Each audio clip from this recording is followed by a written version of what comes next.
The adults had maps, but the child had Warsaw inside his head. In the summer of 1944, when the city above ground seemed to change by the hour, when familiar streets could become useless before a messenger finished crossing them, a 13-year-old Polish boy named Michael Zielinski began to matter in a way no child should ever have to matter. He was not an officer. He did not command a unit. He did not carry the authority of a man in uniform or the confidence of someone trained for war. He was small, thin from rationed meals, with dark brown hair usually hidden under a worn cap, a civilian coat that had already been patched at the elbows, and shoes dusted white from the broken plaster of stairwells and cellar floors. In one pocket, he kept a stub of chalk. In another, a folded scrap of paper with marks only he fully understood. Around his neck, when he could risk carrying it, hung a small flashlight that barely pushed back the dark. To the people who first saw him in the shelter, he looked like a boy who should have been sitting at a school desk, not standing beside a map table while adults argued about routes, exits, water points, and families trapped beyond streets they could no longer trust. Yet when Jan Lewandowski, a Polish Resistance Evacuation Coordinator and civilian shelter contact, asked who still knew a way through the basements near the old bakery, the coal rooms beneath the apartment block, and the low passage that connected to the sewer line, the adults fell silent, and Michael raised his hand. That silence was the beginning of the story. It was not because Michael was fearless. He was afraid of the dark when the darkness became too quiet. He was afraid of forgetting a turn, of leading people into a blocked corridor, of hearing a child behind him start to cry, and knowing everyone in the line would look to him for calm. But fear had not erased what he had learned. Before the uprising turned Warsaw into a city of divided islands, Michael had been the kind of boy who noticed everything. He knew which cellar doors had loose hinges, which buildings had back stairs that reached into shared courtyards, which coal rooms smelled damp, and which passageways carried a draft from somewhere beyond the wall. As a young Polish scout, he had learned to read the city in small signs. Chalk marks near a doorway, scratches on brick, a window frame visible through dust, the sound of footsteps changing when a corridor passed over empty space. Adults remembered addresses. Michael remembered the way a person had to turn sideways to squeeze through a service opening beneath a staircase. Adults trusted streets. Michael trusted the hidden Warsaw beneath them. In the neighborhoods around him, the city was no longer one city. It was a series of cut-off rooms, basements, courtyards, churches, workshops, and shelters connected by rumor, memory, and nerve. Families slept under tables. Nurses turned corners of cellars into aid stations. Couriers moved in whispers, carrying notes folded so tightly they seemed too small to carry any real hope. Each shelter had its own names on a list. Children waiting for parents, grandparents who could not climb stairs quickly, mothers trying to keep their families together, men and women who knew that leaving too soon could be as dangerous as waiting too long. Above them, Warsaw was full of noise, smoke, dust, and uncertainty, but below them there was another city, a narrow, breathing maze of brick, wood, rusted pipes, coal bins, storage rooms, laundry corridors, and old tunnels that had never been meant to guide hundreds of civilians to safety. That maze was where Michael became important. Jan Lewandowski understood maps. He had a lined face, tired eyes, and a dark civilian coat that made him look less like a commander than a man trying to hold together too many fragile promises. On his table were names, arrows, shelter numbers, and uncertain routes marked again and again as conditions changed. He could plan where people needed to go, but he could not make a paper map obey reality. A passage that looked possible in the morning could be blocked by afternoon. A courtyard that had seemed quiet could become too exposed. A stairwell that led to safety yesterday could lead nowhere today. Jan needed more than a map.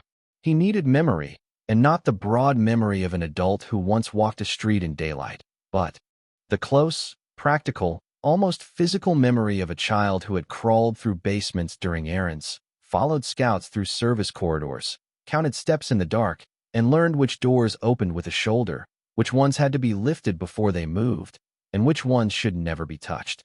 Michael did not claim he could save everyone. He did not speak like a hero. When Jan asked him how far the old underground route might still go, the boy looked down at the chalk in his hand and said only that he could try to find the first safe stretch. That was all. Not a speech. Not a promise big enough for history. Just a child offering the one thing he had. A map no one could unfold because it lived inside him. The first people in the shelter did not know what to make of him. Some looked at Jan as if waiting for an adult to take over. Some looked at Michael with pity, as though the responsibility itself was too heavy for his narrow shoulders. But then he began to describe the route, and the room changed. He spoke of the cellar under the tailor's shop, the 2 steps down after the cracked door, the wall where someone had drawn a small arrow months before, the low beam that adults always struck with their shoulders, the storage room that smelled of onions, the turn near the cold pipe, the passage where people had to move one at a time, and the second staircase that did not sound hollow when stepped on. He did not describe streets. He described survival in inches. He described a city that could not be seen from any official map. Jan listened carefully, and for the first time that day, his expression shifted from worry to attention. In that moment, Michael was no longer simply a frightened boy in a shelter. He became the possible connection between one trapped group and another, between a list of names, and the hope that those names might be checked off somewhere safer. The promise of the story began there, in a dim room below Warsaw, with a child, a piece of chalk, and an adult realizing that hundreds of people might one day depend on the memory of someone barely old enough to understand the full weight of what he was being asked to do.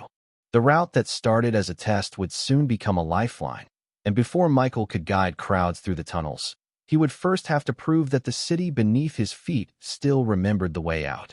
Before Jan Lewandowski trusted Michael with even one family, he had to understand how a child could know the underground routes better than the men who had lived above them for 40 years. The answer was not bravery at first. It was habit.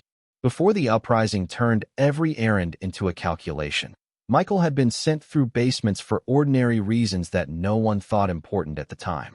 He carried messages between neighbors when stairways were crowded. He delivered a wrapped loaf from one shelter kitchen to another. He followed older Polish scouts when they marked service doors, checked back corridors, and learned which buildings could be crossed without stepping into the open street. He remembered the city the way other children remembered games. The cellar under the tailor's shop came before the coal room with the cracked bucket. The old laundry passage had 3 steps down, then 5 flat paces, then a turn so tight that a grown man had to hold his breath to pass through with a pack. The doorway beneath the broken courtyard arch opened only if the handle was pulled upward first. The tram shelter entrance near the corner had a draft that always smelled of wet metal after rain. None of these details looked like history when he learned them. They looked like small things a child noticed because children were close to the ground, patient with corners, and often ignored by adults who thought only official roads mattered. But in Warsaw in 1944, official roads could fail a person quickly. The surface of the city no longer behaved like the city people remembered. A route that had once taken 5 minutes could require an hour of waiting, listening, turning back, and asking someone behind a half-open door whether the next courtyard could still be crossed. Blocks became islands. Shelters became worlds. People began to speak of distance not in miles, but in cellars, courtyards, ladders, doorways, and the number of walls between one group and another. Michael learned that if someone said, "It is only across the street," they might mean an impossible crossing, but if someone said, "Go down through the baker's cellar, past the cold pipe, turn left at the chalk cross, and wait before the second courtyard," that might mean survival. This was the kind of knowledge Jan needed, and it was also the kind of knowledge that could not be drawn neatly on the paper spread across his table. The paper map showed streets, but the rail route moved below the streets. It passed through places that had no names on any printed guide. Jan had watched adult couriers argue over which cellar connected to which building, and he had seen how quickly memory broke under pressure. A man might be certain about a staircase until he reached it in darkness and found 2 staircases instead. A woman might remember a passage from childhood, but not the wall that had been built across it years later. Even Jan, with all his lists and reports, could not trust secondhand directions unless someone had walked them recently. Michael had walked them, not once, not as a story, but repeatedly, with chalk dust on his fingers and the rhythm of the turns set into his body. The adults began to trust him not because he sounded confident, but because he corrected them gently and precisely. When one shelter contact said the passage beyond the old bakery led straight to the tram shelter, Michael shook his head and said it only felt straight because the first corridor was long, There was a narrow left turn after the storage shelves, and anyone who missed it would end at a locked coal hatch.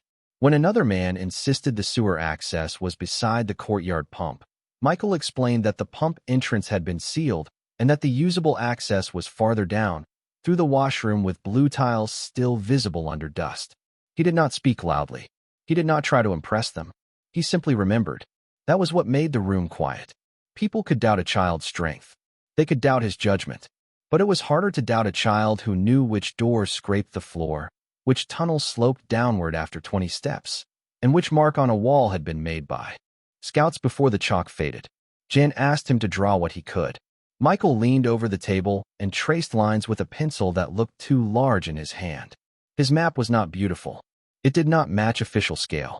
Some passages curved too sharply, and some rooms were marked only with words like cold pipe, empty shelves, low beam, or smell of soap. Yet Jan understood at once that this rough drawing carried something no formal map could carry: experience.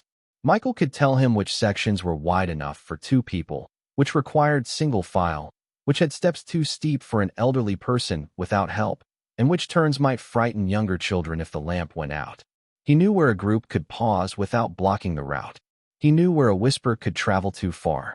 He knew where water gathered ankle-deep after heavy rain, and where a person had to keep one hand on the wall because the floor changed suddenly. Slowly, what had begun as a child's memory became a plan adults could use. Jan did not decide to send hundreds of people at once. He was too careful for that, and Michael was too honest to allow it. The first question was whether one small group could pass safely from one isolated shelter to the next. If they could, the route might be opened in stages. If they could not, Jan would have to search for another way, and the names on his list would remain only names. This was when guiding stopped being an impulsive act and became a mission. Michael saw it in the way Jan organized the shelter contacts, in the way he asked for the ages of children, the condition of older people, the number of lanterns, the amount of water, and whether anyone in the group would panic in close spaces. He saw it in the way a nurse folded her small medical pouch and looked at the boy, as if his memory might decide whether she reached the next shelter in time to help others. He saw it in the way mothers pulled children close when they heard there might be a passage below the city, a passage that could take them away from a place where waiting had begun to feel like being forgotten.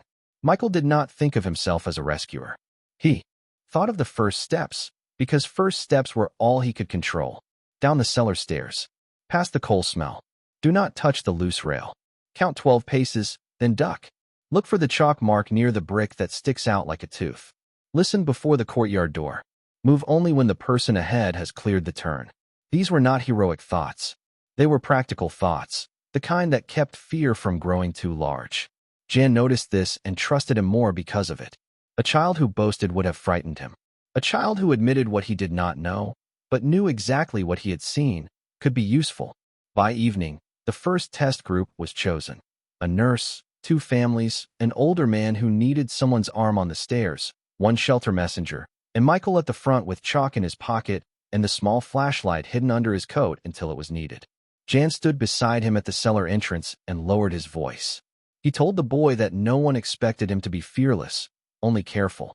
Michael nodded, but his eyes moved past Jan to the line of people waiting behind him, and for the first time he understood the full shape of the task. The tunnels were not secret because they were empty.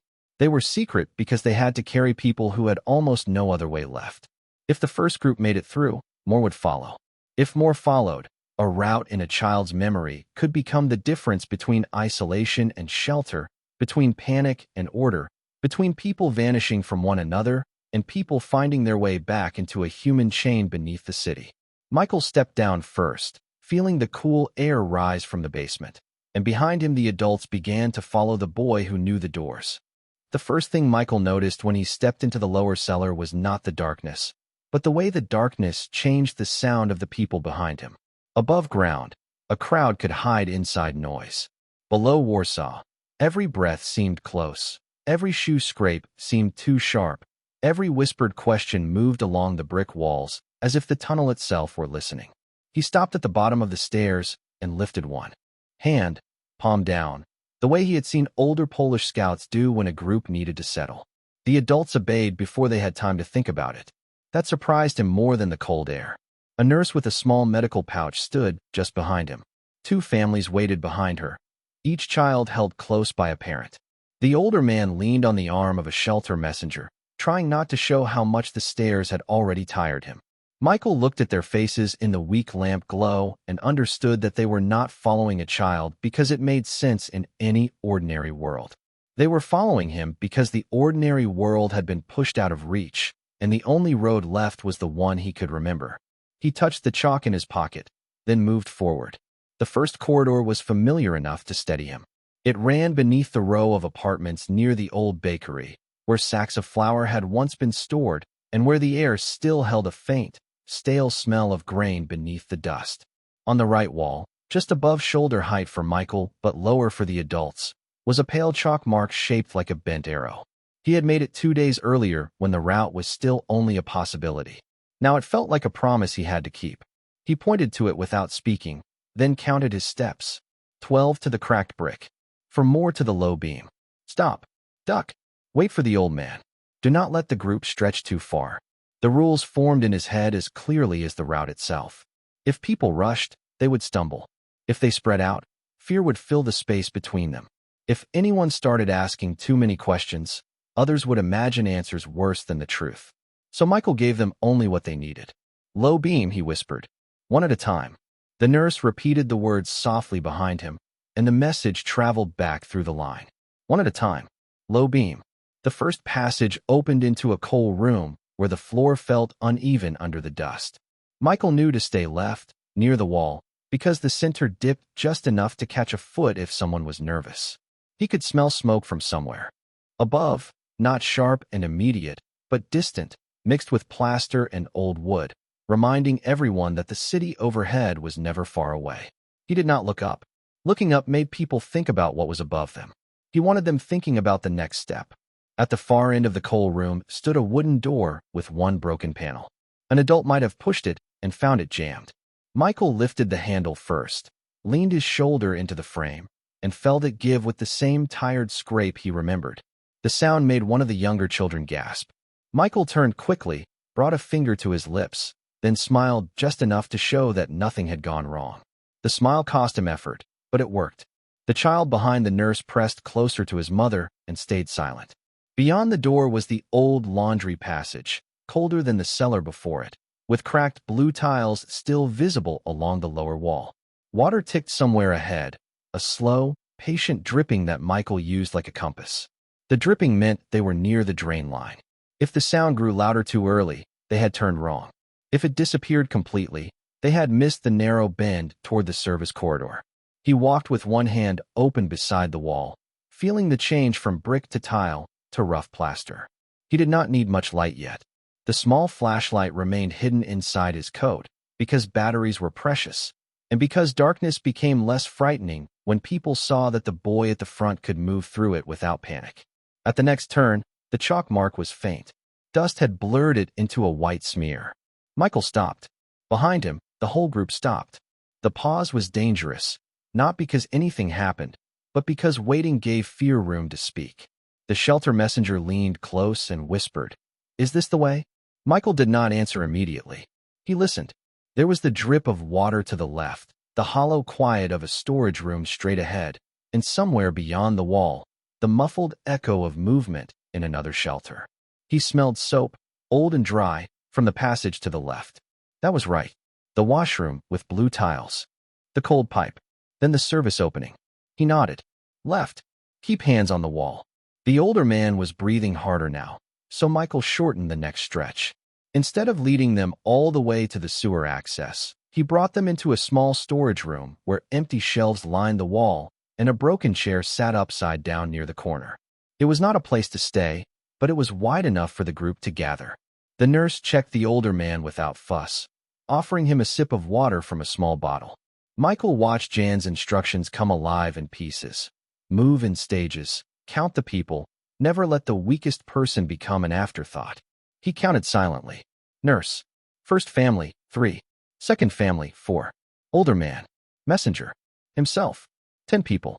10 had left. 10 were still with him. That number mattered more than any heroic thought. After a minute, He marked the inside of the storage room with a small chalk line near the floor, low enough that someone searching carefully would find it, not so obvious that it called attention to itself. Then he led them through the service opening. The adults had to turn sideways. One father handed his small bag through first. The nurse bent low, keeping one hand on the wall. The older man struggled, and for a moment the line tightened with worry, but Michael stepped back through the opening and showed him where to place his foot, where the floor rose slightly, where his hand could grip the edge without scraping against the splintered wood. The old man managed it, and the relief that passed through the group was quiet but real. On the other side, the air changed again. It grew wetter, cooler, threaded with the mineral smell of old drainage.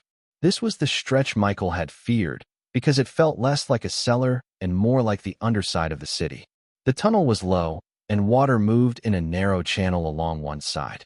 It was not deep, but the sound of it made the younger children stiffen. Michael finally drew out the flashlight and covered part of the beam with his fingers so the light fell only where feet needed to go. "Step where I step," he whispered. "Do not look far ahead."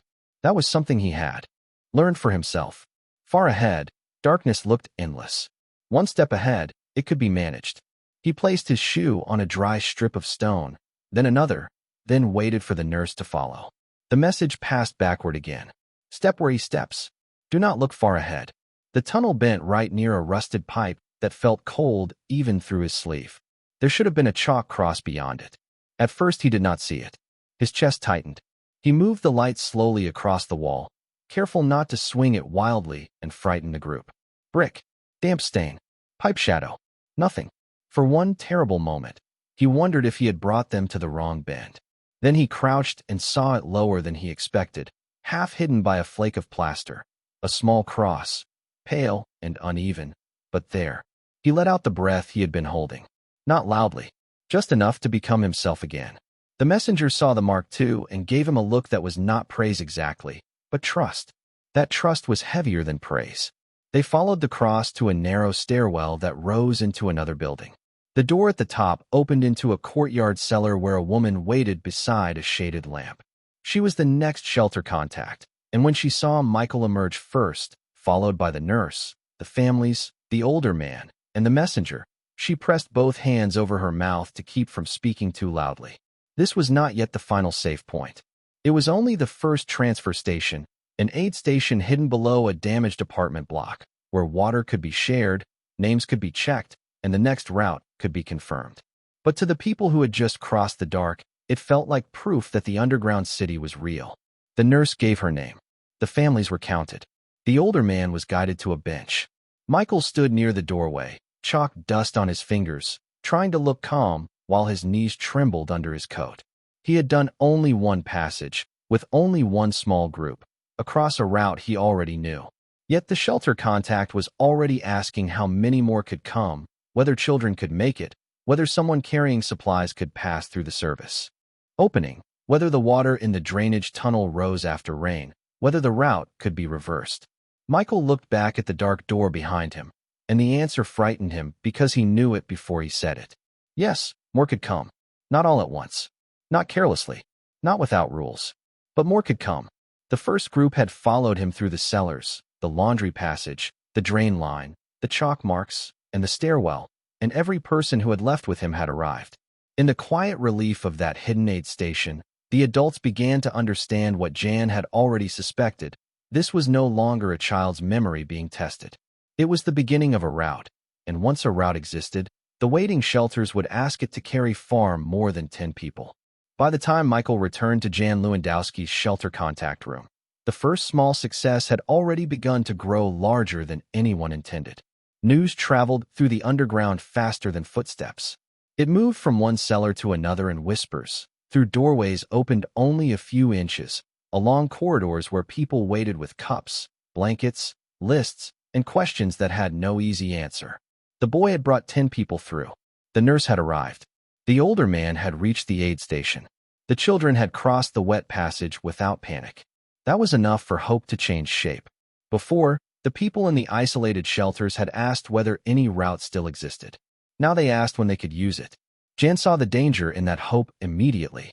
A route that could save a small group could also become a trap if too many people trusted it too quickly. The underground spaces were narrow, uneven, and easily confused. A crowd could block itself in a stairwell. A frightened voice could travel too far. One wrong turn could separate a family from the line. Jan spread his lists across the table and began to write with the careful discipline of a man trying to turn fear into order. Michael stood beside him, still dusty from the first crossing, holding a cup of water with both hands because his fingers would not stop trembling. He had expected Jan to say the test was complete, that adults would take over now, that the child had done what he could. Instead, Jan looked at him and asked which parts of the route could handle another group, which parts needed a pause, and whether the drain passage could be crossed by someone carrying a child. Michael wanted to answer quickly, but he forced himself to think the way the tunnels had taught him to think, one turn at a time. The coal room could hold 6 people for a short wait, maybe 8 if no one brought bundles. The laundry passage was too narrow for stopping. The service opening would slow every adult. The drainage stretch was manageable if the group stayed calm, but the sound of water frightened children, so they needed someone behind them repeating the instructions softly. The stairwell near the receiving shelter had one loose step, and anyone helping an older person had to stay on the left side.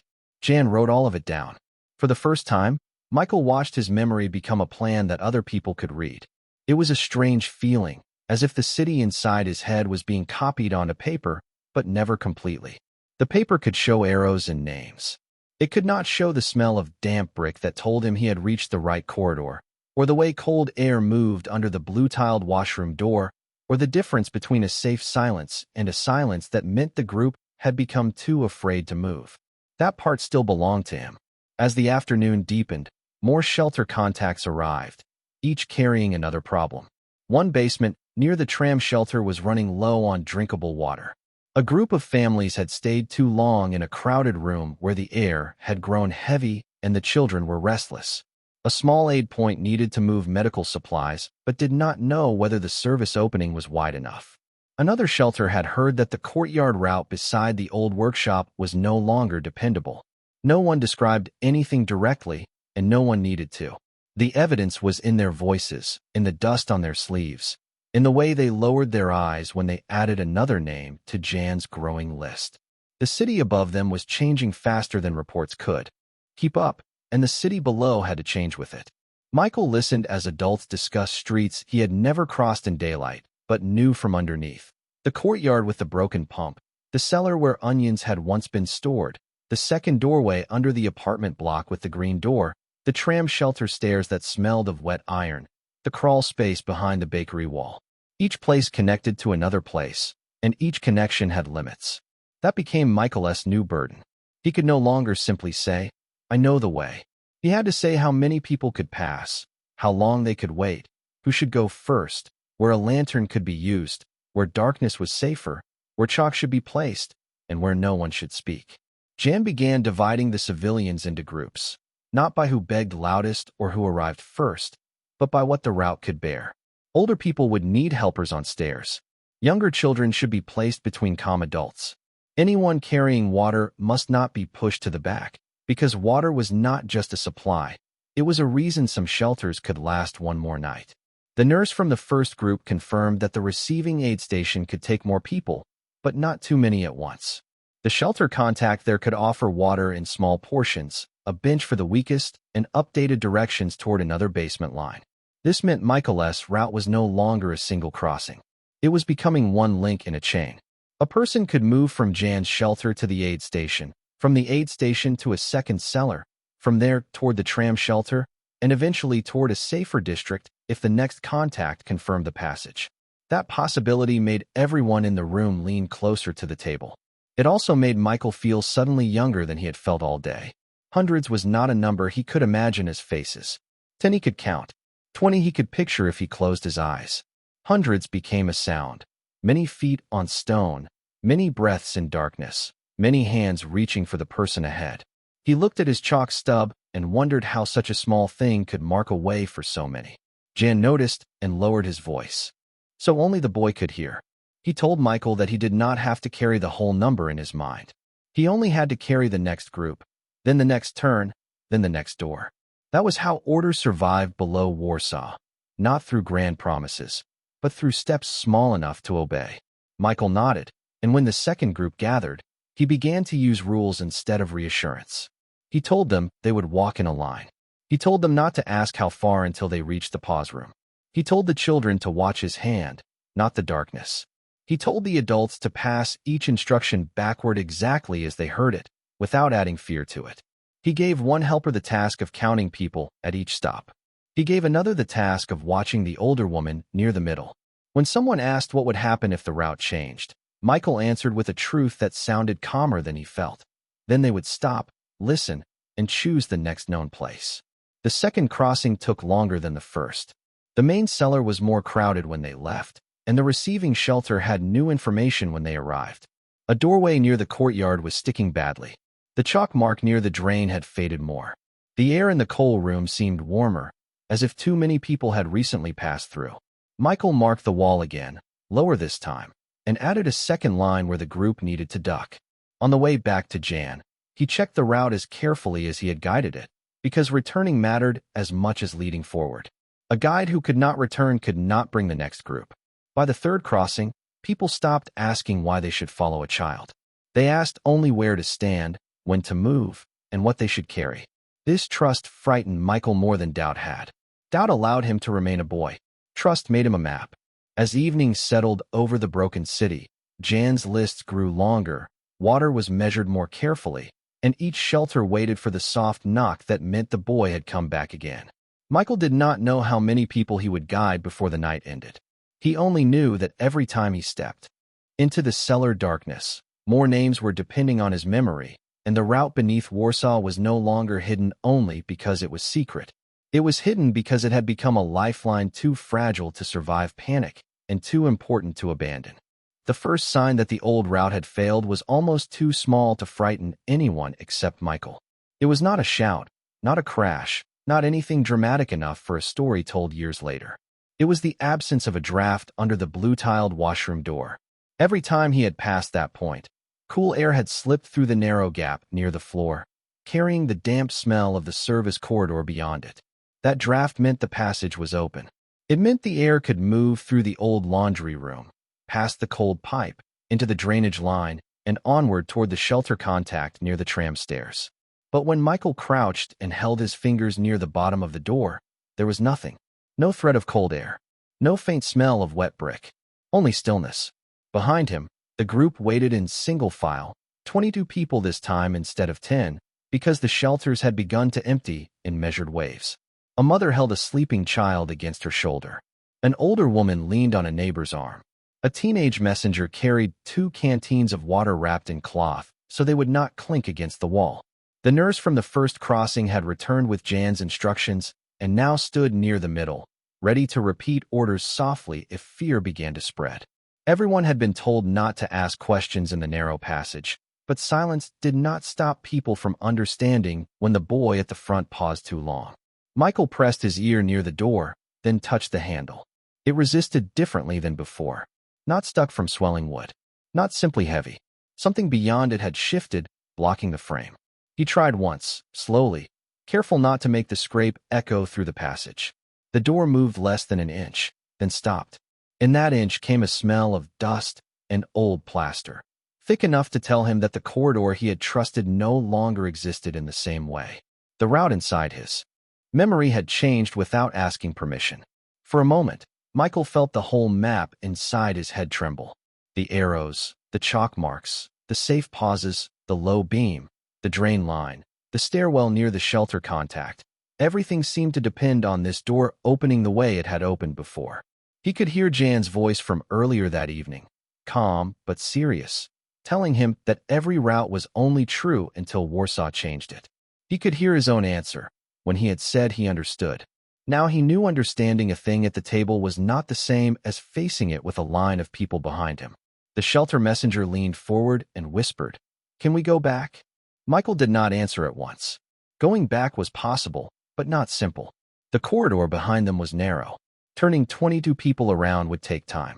The cellar they had left was already preparing another group, and if this group returned without reaching the next station, panic might travel faster than any message. But going forward through the blocked door was impossible. A map that refused reality was not a map. It was a danger. Michael looked down at the floor, then at the wall beside the washroom. The chalk mark there was his own, a small bent arrow pointing toward the route that no longer worked. He rubbed it with his thumb until the line blurred. The gesture made his throat tighten because it felt like erasing certainty. Then he drew a short vertical mark beneath it, the sign he had learned from older scouts for stop and reconsider. The nurse saw the mark and understood enough to whisper backward, "Hold the line. No one moves unless he says so." Michael closed his eyes for one breath, not to pray in any formal way, but to search the city inside his head. If the washroom door was blocked, there might still be a way through the corridor behind the boiler alcove, but that passage led to a low hatch, and the low hatch opened into a crawl space beneath a damaged workshop. He had crossed it once with 2 scouts months earlier, without civilians, without an older person, without a sleeping child, without water canteens. Beyond that crawl space was a drainage channel that ran toward the tram shelter, but the turn was confusing because 2 tunnels met there at a shallow angle. The wrong one led to a dead end with iron bars. The right one passed a wall where someone had painted a number before the war, half covered now by damp stains. He remembered the number because it had looked like a crooked 7. He remembered the smell of tar near the workshop floor. He remembered that the hatch opened inward, and that adults would have to remove bundles before passing through.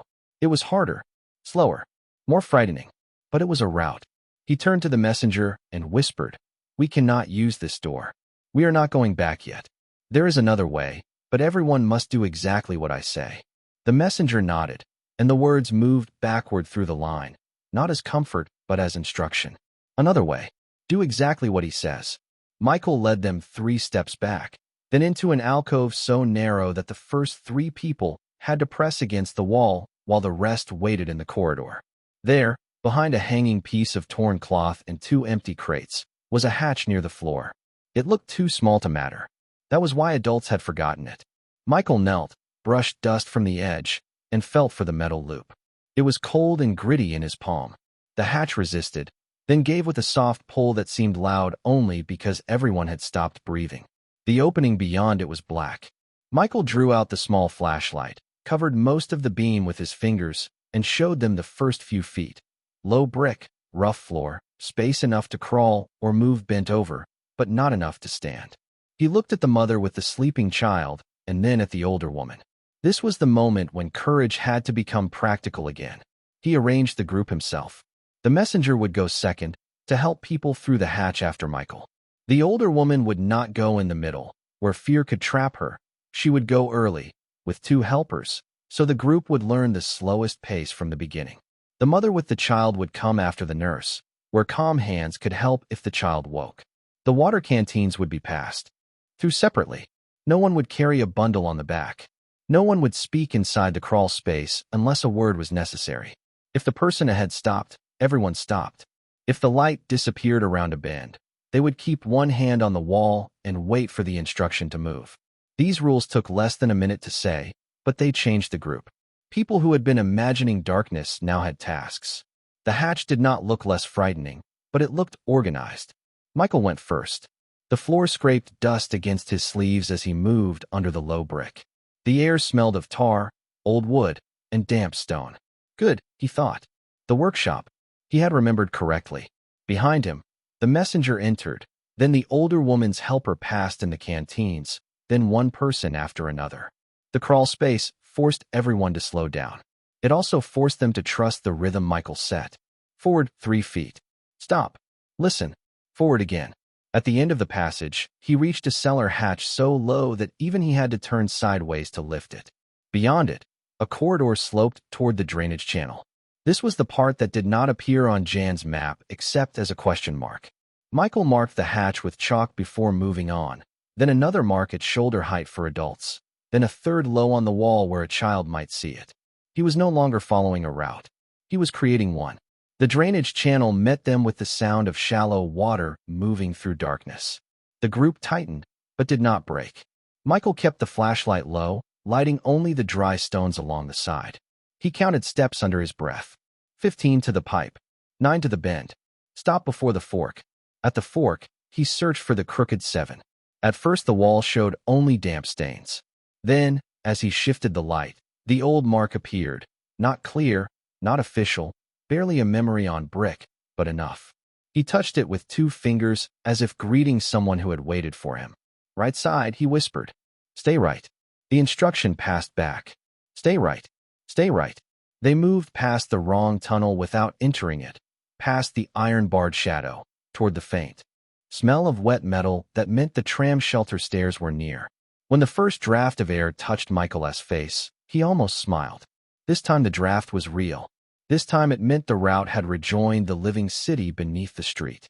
At the far end, the tram shelter contact opened a narrow door and stared when Michael emerged from the side passage instead of the expected corridor. One by one, the group followed him out. The messenger, the older woman, the nurse, the mother with the child, the families, the water carrier, every name still present. The contact began counting before speaking. Michael leaned against the wall, chalk dust on his fingers and knees dark with tunnel grime, understanding that something irreversible had happened. The familiar route was gone, and the old map could no longer be trusted. But because the harder way had worked, the underground network had not ended at a blocked door. It had expanded. Jan would need to know every detail. The hatch, the crawl space, the tar smell, the crooked 7, the right-hand passage, the tram shelter draft. Others would need the new marks before the old fear erased them. Michael looked back at the low doorway he had come through and realized that the city under Warsaw was not one path to memorize. It was a living maze, changing hour by hour, and if hundreds were going to pass through it, he would have to change with it. When Michael brought the group through the side passage and into the tram shelter contact point, the adults around him treated the discovery like a victory, but he did not feel victorious. He felt as if Warsaw had quietly taken away the only certainty he possessed. The old washroom door was blocked. The chalk arrow he had trusted now pointed toward a dead end. The map on Jan Lewandowski's table was already out of date, and Michael understood something that frightened him more than darkness. Knowing a route once did not mean knowing it forever. Jan listened as the boy described the new way in careful pieces, the low hatch behind the cloth, the crawl space smelling of tar, the drainage channel, the crooked 7 on the damp wall, the right-hand turn, the draft near the tram shelter. Stairs. He wrote quickly, but Michael kept stopping him, correcting distances, adding warnings, changing a line that looked too simple on paper. Not straight, he said, tapping the pencil mark. It feels straight only because the wall curves slowly. If they follow the water sound too far, they miss the dry stones. Jan looked up, and instead of dismissing the correction, he erased the line and drew it again. That should have reassured Michael. Instead, it made the burden more real. Every mark he gave Jan could become an instruction for someone else. Every forgotten detail could become a mistake below ground. Before he could rest, another shelter contact arrived from the direction of the old apartment block near the courtyard pump. She brought a shorter list than the others, but her face made it heavier. 2 families, 3 children, an old pipe repairman who knew the lower drains, a woman carrying water, and a teenage scout who had lost contact with his group. They could not remain where they were. The air in their cellar had grown stale, the water was nearly gone, and the last message from the next district was several hours old. Jan hesitated, because Michael had already crossed too many passages that day. The boy saw that hesitation and almost welcomed it. For one quiet second, he wanted Jan to say that someone else would go. He wanted to sit against the wall with a cup of water and become 13 again. But then the pipe repairman stepped forward, a gray-haired man with a cloth cap and hands blackened from years of work, and said he remembered a lower junction that might connect to Michael's new route. He did not remember the exact stairwell. He did not know the scout marks. But he remembered the sound of water under the old tram line, and he knew which pipes carried fresh runoff and which ones only echoed. That was enough for Jan to look back at Michael, not to command him, but to ask without asking. Michael nodded before his fear could talk him out of it. The next journey began worse than the others. The group was smaller, but the route was less certain. From the tram shelter, Michael led them down a side stair where the concrete seemed to hold every footstep.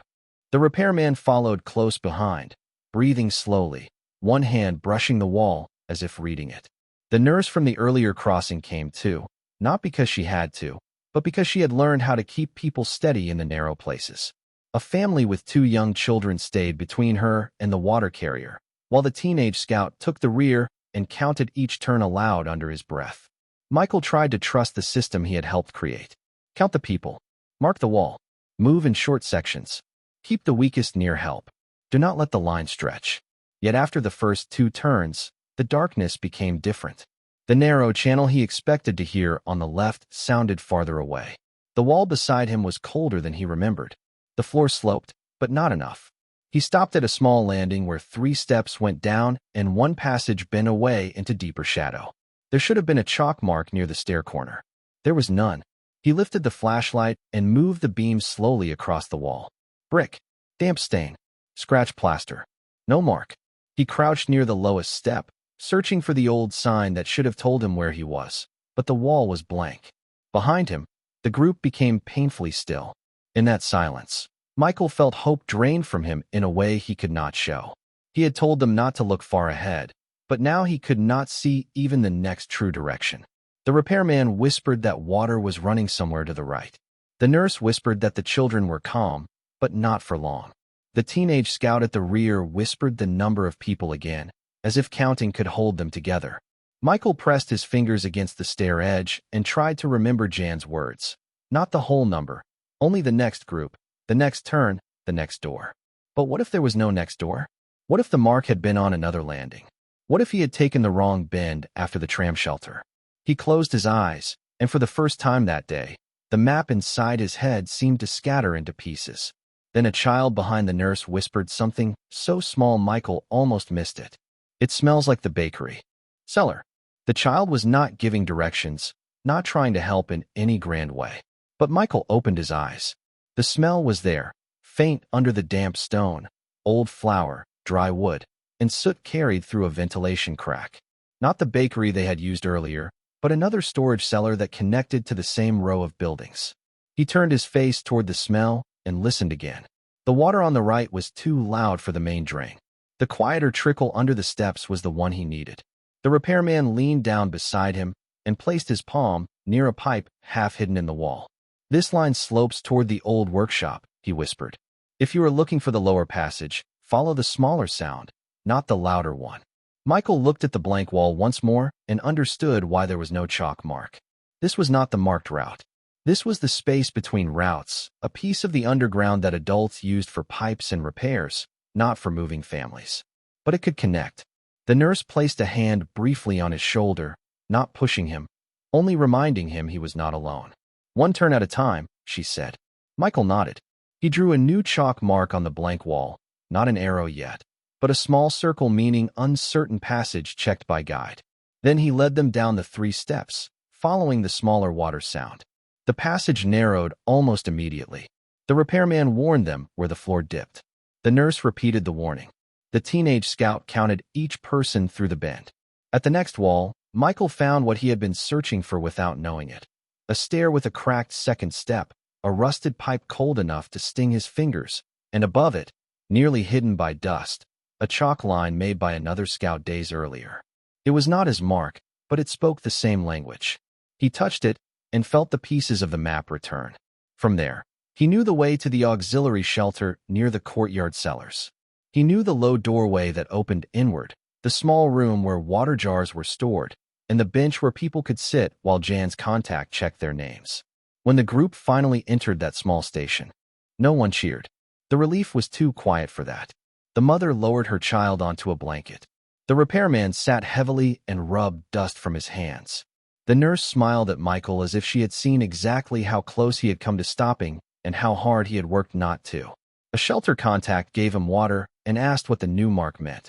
Michael explained the circle, the 3 steps, the smaller sound, the repairman's pipe, the scout line above the cracked stair. Jen would need to know. The others would need to know. Michael realized then that being the map did not mean remembering everything alone. It meant knowing how to accept pieces from others. A child's memory of a smell, a repairman's knowledge of pipes, a nurse's calm voice, a scout's count from the rear, Jan's careful questions waiting back at the table. In the darkness beneath Warsaw, hope did not return as a grand feeling. It returned as a chalk mark on a wall that had been blank, and as a boy understanding that even when his own memory faltered, The human chain around him could help him find the next turn. By the time Jan Lewandowski sent word that the largest group was ready, Michael had stopped counting the day by hours and had begun counting it by crossings. Each journey through the underground had taken something from him. A little warmth, a little steadiness in his legs, a little confidence that the next mark would be where memory promised it should be. But each journey had also given something back. A new chalk sign on a blank wall. A repaired direction from the pipe worker. A quieter way to move children past the sound of water. A better place to pause before the crawl space. A rule for passing canteens through the low hatch. A warning about the cracked second step near the auxiliary shelter. These fragments had become a system, and the system had become the reason people were now gathering for the final movement of the night. Jan waited at the far receiving point with a list that had grown too long for one sheet of paper. Beside him, shelter contacts prepared cups of water, benches, blankets, and a second set of names to confirm once the last civilians arrived. But between Jan and the waiting shelters lay the most difficult section of the underground route, the side passage behind the tram shelter, the low hatch, the drainage channel, the uncertain junction, the narrow stair with the cracked step, and the final corridor that sloped toward the civilian contact room. Michael knew every part of it now, but knowing it did not make it easy. The group was larger than any he had led before, so large that it had to be divided into smaller lines that would move like parts of one long body. Families, children, older neighbors, a nurse, 2 shelter messengers, the pipe worker, a teenage scout, and several adults carrying water and small bundles stood under the dim shelter light, trying to look calm for one another. Some had already followed the first groups and trusted the system. Others had waited too long in crowded rooms and arrived with fear still fresh in their faces. Michael stood on a wooden crate so they could see him. He looked even younger from there, a thin boy with chalk on his sleeve and dust in his hair, but his voice, when he began, was steady because he had learned that steadiness could be borrowed by others. He told them the rules again. No rushing. No calling out unless someone needed help. Each person must keep one hand near the wall or on the shoulder of the person ahead in the darkest sections.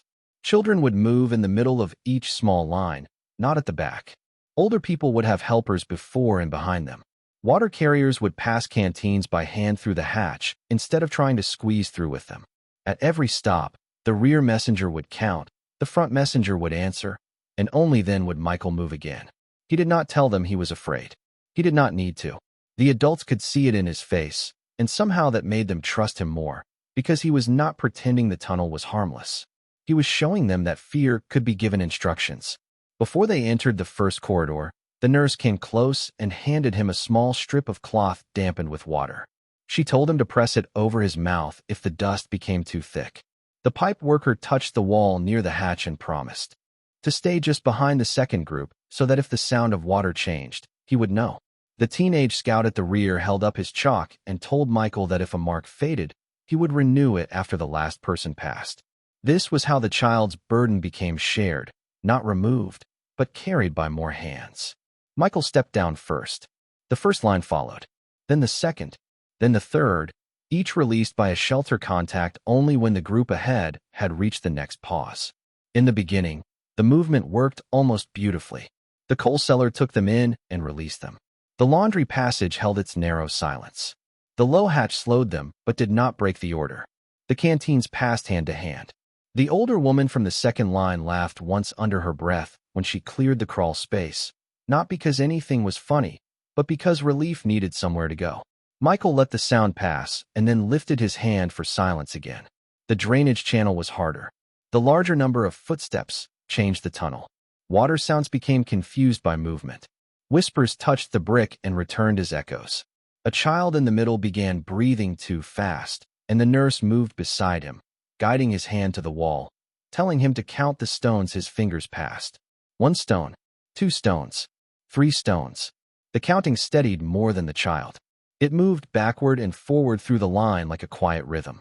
Michael reached the junction and searched for the crooked 7, the old mark on the damp wall that had saved them before. It was there, but the moisture had blurred its edge. He touched it, renewed it with chalk, and pointed right. The instruction moved through the group. Stay right, stay right, stay right. But just beyond the junction, the route forced him to make the choice he had feared. The dry stones along the right side were no longer fully dry. Water had spread across part of the walking strip, not deep, but enough to make the path uncertain for the older people and the children carrying bundles.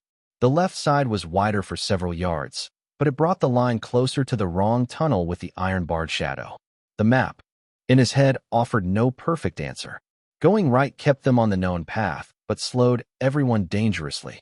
Going left gave the group space, but risked confusion at the bend. Michael stood still, and behind him hundreds of lives seemed to compress into the silence of 20 seconds. He remembered Jan's instruction: do not carry the whole number, carry the next turn. He remembered the pipe worker saying water told the truth if you listen long enough. He remembered the nurse saying one turn at a time. He bent low, watched the water, listened to the smaller sound beneath the echoes, and saw that the spread came from a shallow overflow, not from the main channel. It crossed the right path for only a short distance. He made the decision. They would stay right, but only 5 people would cross the whetstones at a time. Helpers would stand on either side. Bundles would be passed forward. No one would step until the person ahead had both feet on dry ground. It was slow. It was painfully slow, but it kept the group together. The teenage scout repeated the count after each 5. The pipe worker steadied the helpers. The nurse kept the children looking at hands, not darkness. Michael crossed first, then returned halfway to show each group where to place their feet. With every return, his legs shook more. With every instruction, his voice became smaller.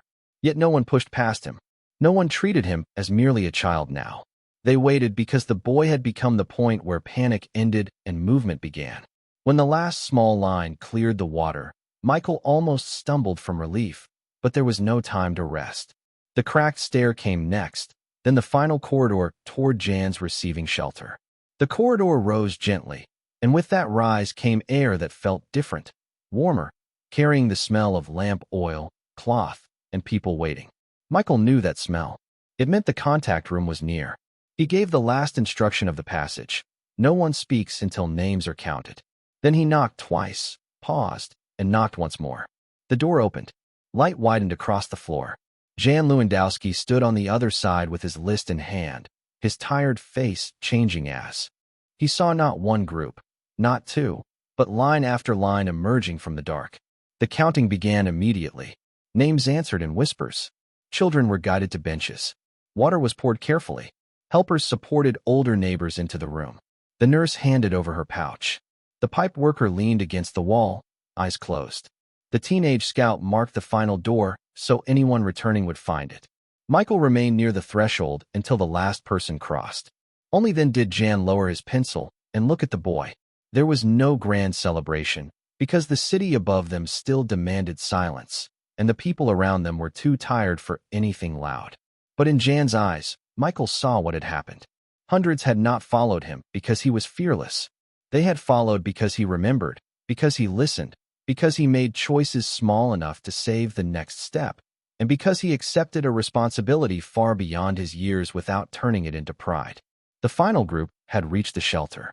The chain had held, and somewhere behind them, in the wet darkness beneath Warsaw, chalk marks on brick now proved that a child's memory had become a road for people who had almost no roads left. The door to Jan Lewandowski's receiving shelter stayed open only long enough to let the last person through, and then it closed as softly as a held breath. For several seconds, no one in the room seemed ready to believe what had happened. The final line had arrived. Not a messenger alone, not a scout with a folded note, not a single family slipping through by chance, but the largest group yet, counted in whispers and checked against Jan's long, worn list. The shelter was crowded, but it was not chaos. That was the first miracle of order. People moved where they were told. Children were guided to the benches near the inner wall. Older neighbors were helped onto blankets spread over wooden boards. Water was poured in careful portions, not enough to make anyone forget thirst, but enough to remind them they had reached a place where someone had prepared for them. The nurse gave her pouch to another woman at the contact table. The pipe worker described the water overflow near the junction before he even sat down. The teenage scout who had followed the last line renewed the chalk mark on the inside of the door, then reported the count from the rear. Jan listened to each voice, but his eyes kept returning to Michael, who remained near the threshold, as if some part of him still belonged to the tunnel. The boy's coat was gray with dust. Chalk marked his fingers, one sleeve, and the side of his cap. His shoes were wet from the drainage stones. He looked smaller than he had looked at the beginning of the night, not because he had failed, but because the task had finally revealed its true size. Jan had seen adults break routes into plans, and he had seen plans break when the city changed, but he had never seen a paper map become useful only after a child corrected it with smells, sounds, steps, drafts, and fear turned into rules. That was the moment Jan understood why no one else could have led them the same way. Another guide might have been stronger. Another messenger might have been older. Another resistance contact might have known the names of the streets above. But the streets above were no longer the answer. Michael had known the narrow Warsaw beneath the addresses, the cellar that smelled of flour, the crawl space behind the hanging cloth, the crooked 7 on the wall, the cold pipe near the cracked stair, the place where the louder water lied and the smaller sound told the truth. He had not guided people through a tunnel as if following a line. He had read the underground as it changed beneath him. Jan set down his pencil and asked for silence around the table. It was not a command meant to intimidate. It was a request for everyone to understand that the crossing was not finished just because the last group had arrived. The route had to be captured while it still lived clearly in memory. Michael was given a cup of water, but before he could drink much, Jan pulled a fresh sheet of paper toward him and placed the pencil between them. They began again from the first shelter. The cellar stairs, the coal room, the low beam, the old laundry passage, the blocked washroom door that could no longer be trusted, the stop. Marked beneath the erased arrow, the hidden hatch behind the cloth, the crawl space that forced adults sideways, the tar smell beneath the workshop, the drainage channel, the crooked 7, the right-hand passage, the wet stones, the cracked second step, the auxiliary shelter, the final corridor, and the receiving room where the names had been counted. This time Jan did not draw the map as a soldier might draw a street plan. He drew it as Michael described it, with warnings beside every line. Single file only. Pass water by hand. Children in the middle. Use no bright light at the open bend. Count before and after the hatch. Stay right at the crooked 7. 5 at a time across wet stones. Do not trust the old washroom door. Listen for the smaller water sound. Mark low for children, high for adults. The map became less beautiful with every note, but more alive. Around the table, shelter contacts leaned in, memorizing the rules because paper could be lost, damaged, or misunderstood. One woman repeated the sequence under her breath until she could say it without looking. The pipe worker added a small correction where the drainage channel dipped. The nurse marked the places where frightened children needed a calm adult beside them. The teenage scout offered to return later and renew the fading chalk marks if Jan allowed it. Michael listened, and for the first time since the old route failed, he felt something other than panic at the idea of others using his path. The route did not have to remain only inside his head. It could be shared, but only if it was shared honestly, with all its limits and dangers, not as a legend and not as a shortcut. Jan understood this too. He crossed out one arrow that made the passage look too simple, then wrote beside it, "Slow turn, confirmed by sound." That phrase mattered. It meant the adults had begun to think like the underground required them to think. The payoff of the night was not only that hundreds had arrived. It was that the hidden route had become a rescue map, a chain of memory strong enough to guide the next decision. And there were still people beyond the chain. Even as water was shared and names were checked, new reports reached Jan's table. A small shelter near the old workshop had not been heard from. Another group remained near the courtyard cellars, uncertain whether to move before morning. A tram shelter contact believed a second route might connect to a safer aid point if the marks could be extended. Jan's face tightened as he read the notes, because each report carried the same question. Now that the route existed, would they use it again? He looked at Michael, and this time he did not ask the boy to lead immediately. That would have been too much. Instead, he asked what the route would need if others were to follow it without him at the front every time. Michael was quiet for a while. The room waited. Then he answered like a guide, not like a child trying to please adults.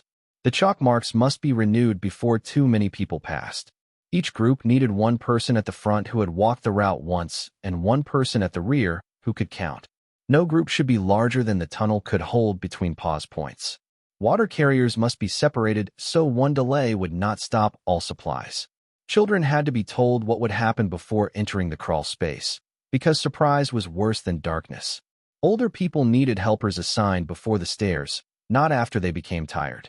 And no one should use the blocked washroom route just because an old map still showed it. Jan wrote every word. When Michael finished, the coordinator's expression changed into something deeper than gratitude.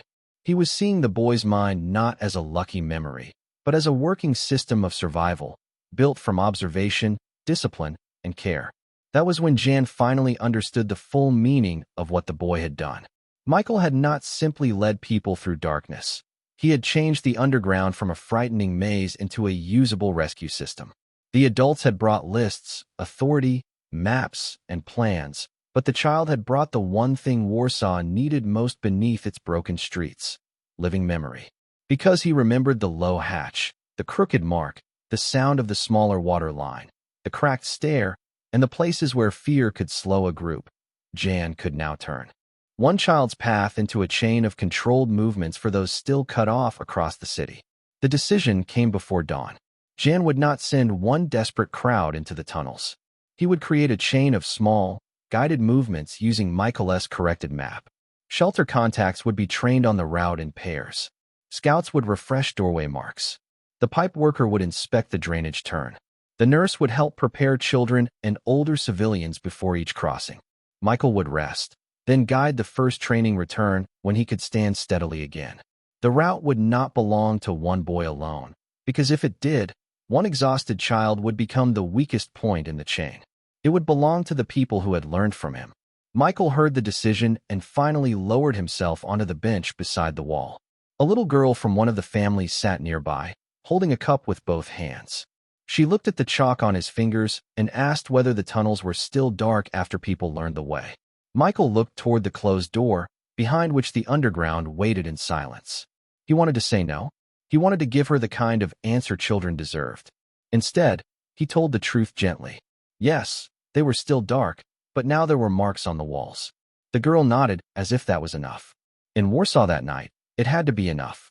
The last group had reached the receiving shelter, the names had been counted, the map had been corrected, and the next decision had been made. Somewhere beyond them, more people were still cut off, waiting in rooms where water ran low and news arrived slowly. But the underground was no longer only a maze.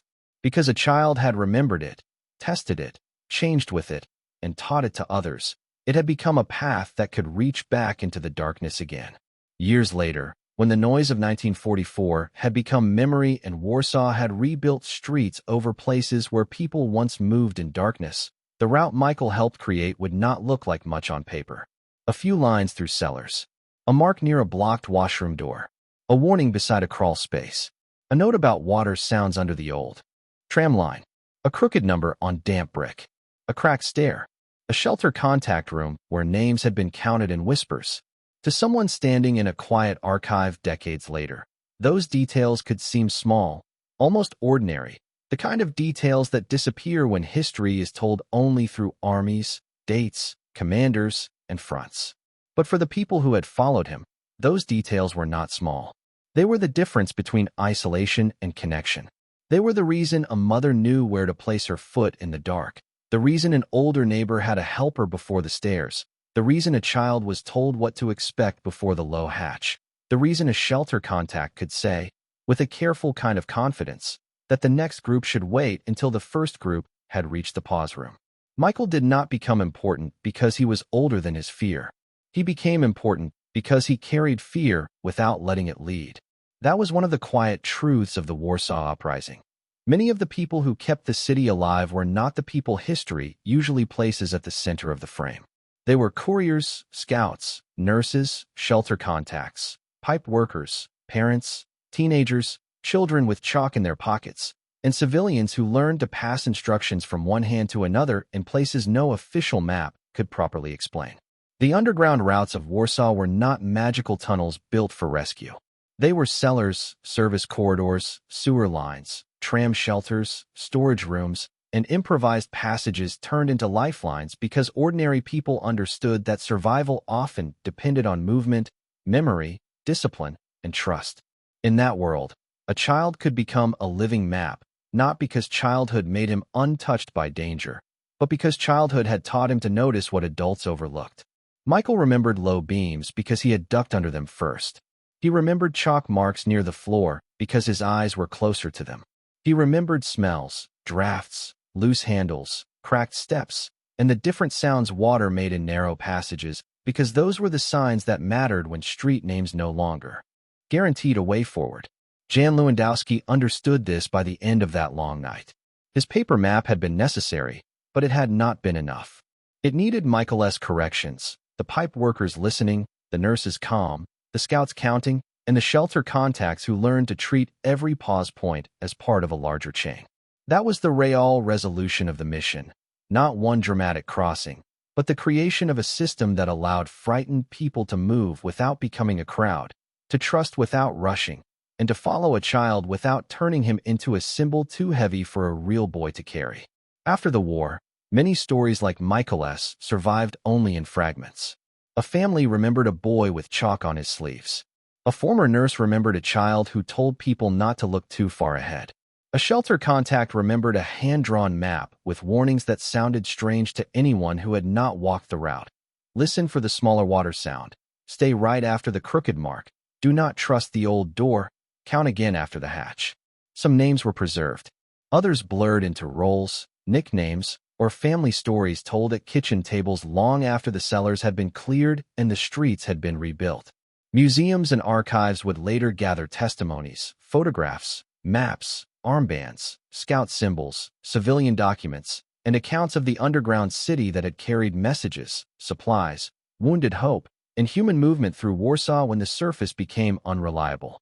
A visitor might stand before a display case and see only a faded map, a small flashlight, a strip of cloth, a photograph of a narrow cellar corridor, or a child's handwriting on a scrap of paper. But the meaning lies in imagining the line of people behind those objects. The families waiting for the knock, the nurse preparing children for the dark, Jan bending over a table with a pencil, Michael touching the wall and deciding whether the sound ahead meant danger or direction. That is why the story endures. A child became necessary because the hidden city beneath Warsaw could no longer be understood only by adult maps. Warsaw depended on underground tunnels because the streets above had stopped connecting people safely. Hundreds needed a guide because isolated shelters could not wait forever for water, news, and passage. No one else could remember the route like Michael because he knew it not as lines on paper, but as footsteps, smells, drafts, chalk marks, doorways, stairs, and sounds in the dark. And what changed because he led them was more than the movement of one crowd from one shelter to another. His memory became a shared rescue map, his chalk marks became instructions, and his courage helped turn scattered civilians back into a connected human chain beneath Warsaw.